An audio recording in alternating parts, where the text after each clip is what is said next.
Baud ગામના આંગણે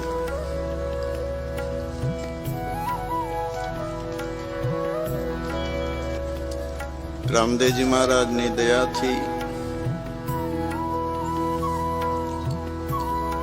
માતાજીની કૃપાથી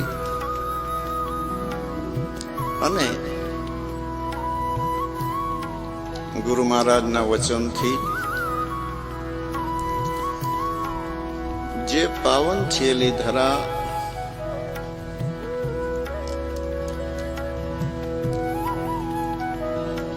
બોરીમાના પટાંગણમાં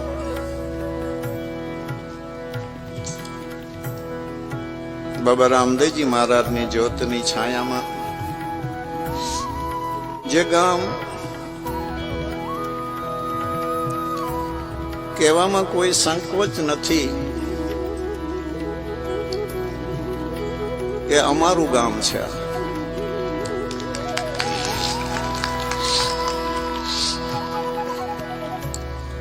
બહુ નાની ઉંમરમાં બાપુ સાથે આવતો, બધા કહેતા બોરીમાં બોરીમાં. મને ખબર નહોતી આ બોરીમાં કોણ છે. તે અમારા કુળદેવી અરઈમાં છે.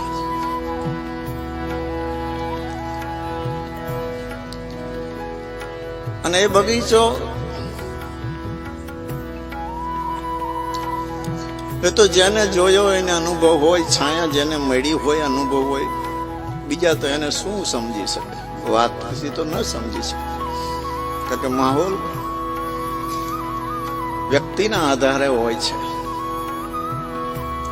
એમને જગતથી દુનિયાથી કોઈ જ કારણ નથી હોતું. એક જ કારણ હોય છે, પોતપોતાની જે ફરજ છે આ દુનિયામાં આવે છે મહાપુરુષો બજાવે જ રાખે છે. અને જ્યાં ક્ષેત્ર બરાબર હશે અહીંયા અવશ્ય એ વસ્તુ ઠેરાઈ જાય છે, એવું પોતાનો ખ્યાલ જ હોય છે. જ્યાં મૂળ અમારો ઉતારો રણછોડભાઈ હીરાભાઈ પ્રજાપતિ, મોહનભાઈ હીરાભાઈ પ્રજાપતિ, મથુરભાઈ હીરાભાઈ પ્રજાપતિ,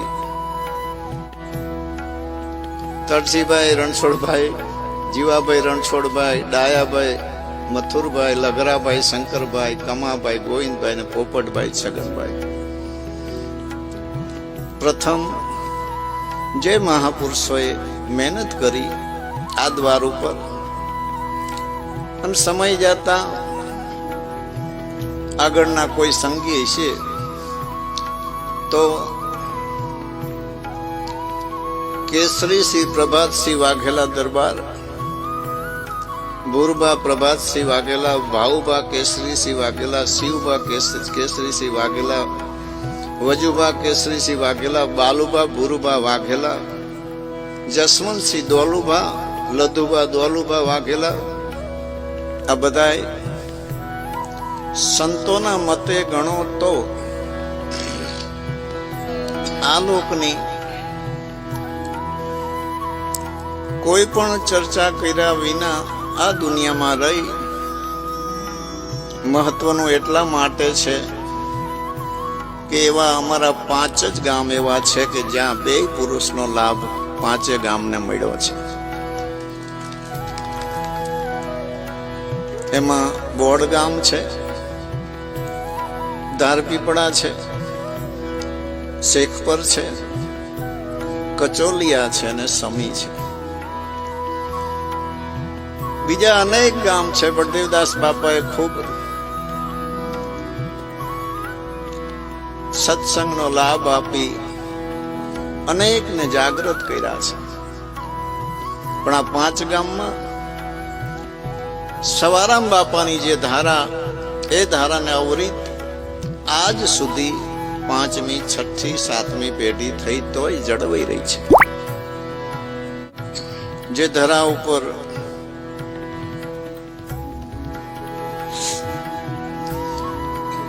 આપણે બેઠા છીએ એની આજ બહુ ખુશી છે. ખુશી એટલા માટે છે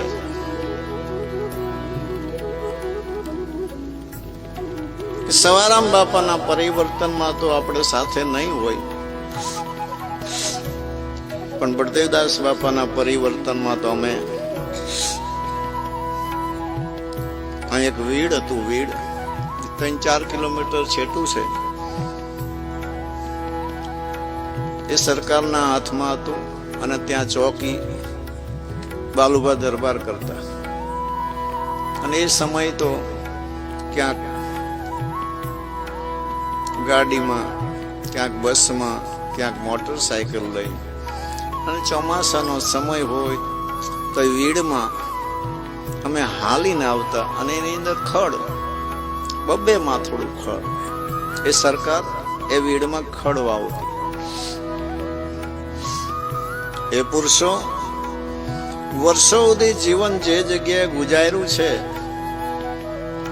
એમની અનુભવ દ્રષ્ટિમાં કંઈક હશે. અને બંને પુરુષની જે કંઈ મહેનત હશે એ અનુભવ બહાર નહીં હોય. અને એ પુરુષો રાત દિવસ હરેકને પોતાની એવી મસ્તી હતી કે દુનિયા સામે, જગત સામે, કપડા સામે, સંપત્તિ સામે માથા ઓયરા છે કે નહીં, રૂપાળા છે કે નહીં, એ કઈ જોયું નથી. પોતાને જે વાવવું હતું એ અવશ્ય એમને ઉગાડી દીધું. આજે આ બગીચો છે, 5મી 6ઠી પેઢી છે. આજ સુધી પણ એ વ્યવહાર, એ સંબંધ જળવી રહ્યો છે.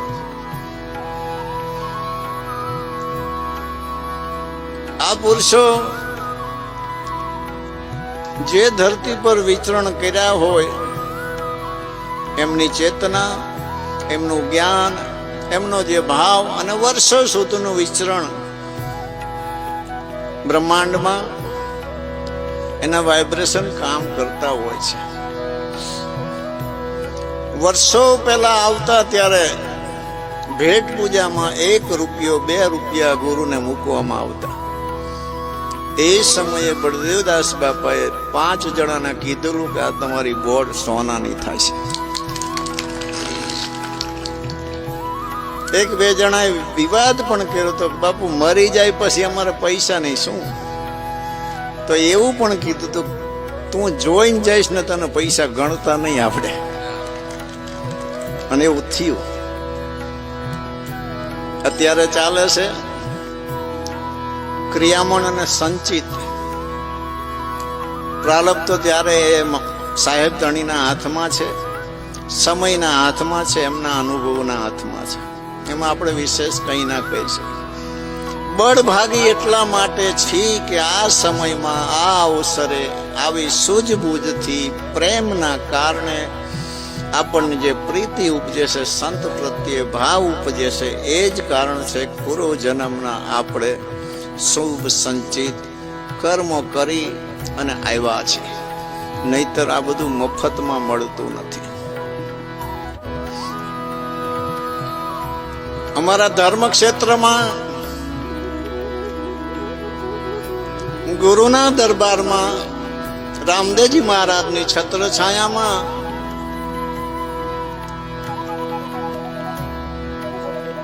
એક પોતાનો ભાવ, પોતાનો પ્રેમ, એને જ આગેવાની આપી છે. બાકી બધું એમને ગૌણ રાખ્યું છે. છતાંય મહાન તો મહાન હોય છે, સમર્થ તો સમર્થ હોય છે. એ કઈ ગરીબ રહેવા ન દે, આમે ન રહેવા દે ને આમે ન રહેવા દે. સાહેબે કીધું ને, ધનવંતા નહીં કોઈ, ધનવંતા સોઈ જાનીએ, જાગટ રામ નામ ધન હોય. આવી ઉત્તમ ધરતી ઉપર આવ્યા. સવારામ બાપા યાદ આવ્યા, બળદેવદાસ બાપા યાદ આવ્યા, એમના સંઘના બધા યાદ આવ્યા. તેથી જે નતું સમજાતું એ આજ સમજાય છે. પણ એ તમારે કામનું નથી, એ મારે કામનું છે.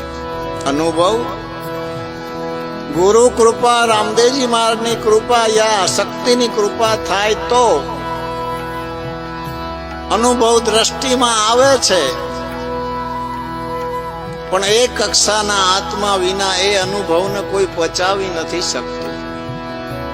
માનવ એવું સમજે મને કાલની ખબર પડી જાય, મહિના પછીની ખબર પડી જાય, સારું છે, એક દિવસ ના જીવી શકે. નથી ખબર પડતી એની જ આ બધી મજા છે કે જેટલું રેવી એટલું તો મજા કરીએ. કે ખબર પડી જાય તો બધો વ્યવહાર. અને પરમ કૃપાવાળું પરમાત્માએ કેવી રચના કરી છે, આગળના જન્મથી આયા બધું ભૂલવાડી અને મોકલી દીધા. અહીંથી જેદી જાય તેથી અહીંનું બધું ભૂલવાડી મોકલી દે. અને હારું છે નથી યાદ રહેતું.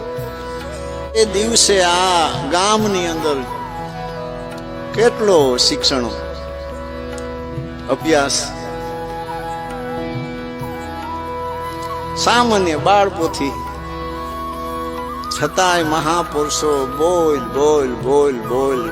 કેટલું ખબર હે, સવારામ બાપુ 2-3 મહિના રહેતા, વર્ષો સુધી રહ્યા. બળદેવદાસ બાપુ મહિનો 2 મહિના રહેતા. બોલો એ ગામની રોનક કેવી છે એ તો જેને જોઈ છે અમુક અમુક છે હજી એને ખબર છે. બધાના દ્વાર ખુલ્લા હોય, એવી રોનક કે વાત ના પૂછો. જ્યાં હું નહીં, જ્યાં મારું નહીં, તારું નહીં, કેવલ વિશ્વાસ. જંગલમાં જાય તો જંગલમાં બધા આખું ગામ, ઘરે હોય તો ભલે ઘરે ઘરે જઈને જગાડ્યા છે. તો એ શરીરનો તો વ્યવહાર નહીં હોય ને, કારણ કે શરીરનો નાતો તો મારે હમણાં બંધાણો, આ પ્રકાશભાઈનો સંબંધ થયો ત્યારે. નહીતર આ નાતો મનોમય નાતોય નથી, આ નાતો ધર્મનો નાતો છે. મહાપુરુષોએ ધર્મની ધારામાં એમને દોરી રાખ્યા છે અને એવા મસ્ત બનાયા છે કે આજે કઈ જતા નથી રહ્યા, બધા મોજૂદ છે. શા માટે? રામદેવજી મહારાજની, ગુરુ મહારાજની સેવા ઉઠાવવા માટે. પણ સમય આવે ત્યારે.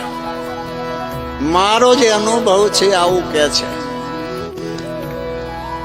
આમાં બોડ ગામના જે કઈ સેવક પરિવાર તો બધા બેઠા છે ને, બસ આ તમારા જે વડવાઓ છે જે પ્રકારે જે કઈ જીવનમાં કરી ગયા તે એને યાદ રાખી, બસ એમના ઉપર જેની છાયા છે, જે પુરુષની છાયા છે, શક્તિની, રામદેવજી મહારાજની અને ગુરુ મહારાજની, સવારામ બાપાના રૂપમાં હોય તોય ભલે, બળદેવદાસ બાપાના રૂપમાં હોય તોય, હાલ વર્તમાન પુરુષના રૂપમાં હોય તોય ભલે. કારણ કે ફળે છે તો શ્રદ્ધા અને વિશ્વાસ. શું કામ? સંત તો બોલતા પુરુષ છે અને આપણે તો મૂર્તિને પણ પૂજવા વાળા છીએ, ફોટાને પૂજવા વાળા છીએ, વનસ્પતિને પૂજવા વાળા છીએ, પાણીને, સૂર્યને, ચંદ્રને પૂજવા વાળા છે. જે જીવનદાતા છે એ બધાની આપણે પૂજા કરીએ છીએ. તો સંતમાં થોડોક ફરક પડે. ભગવાનને ગમે તે થાળ ધરાવો, ગમે એમ તિલક કરો, નાકે રેગાડા ઉતરે, તમને ફાવે એમ તમે કરો, એમને ન ગમતું તો કે નહીં, અને કે ખરા પણ એને તમે સમજી ન શકો. અને ગુરુ સંતમાં એવું નથી, એ તો તરત કે આ આરતી થોડીક શેટી રાખ, ગરમી લાગે છે, તિલક કર તો ઓછું કંકુ લે, નાકે ટીપા પડે છે. એટલે થોડું અઘરું છે.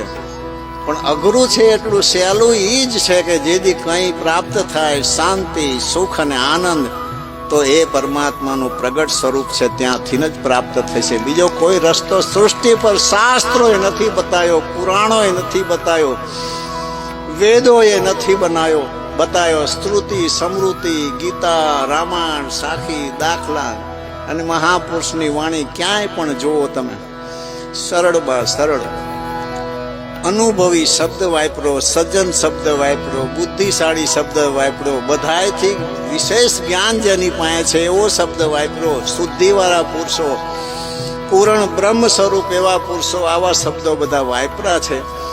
પછી ઈ કે એમાં જ આપણું ભલું હોય એ ભાવના સાથે ફરી એકવાર આપણા ગુરુ મહારાજના ચરણે કોટી કોટી પ્રણામ કરી, આપણા ઈષ્ટદેવ બાબા રામદેવજી મહારાજના ચરણે કોટી કોટી સાષ્ટાંગ દંડવત પ્રણામ કરી, સાધુ સંતોને વંદન કરી, સાજંદા કલાકારને દિલથી આવકારી અહીંયા ઉપસ્થિત દરેક બહુ દૂર દૂરથી ભલે આવ્યા, પણ એક શબ્દ ગુરુદેવ કા તાકા અનંત વિચાર થાકે મુનિજન પંડિતા વેદ ન પામે. ક્યારેક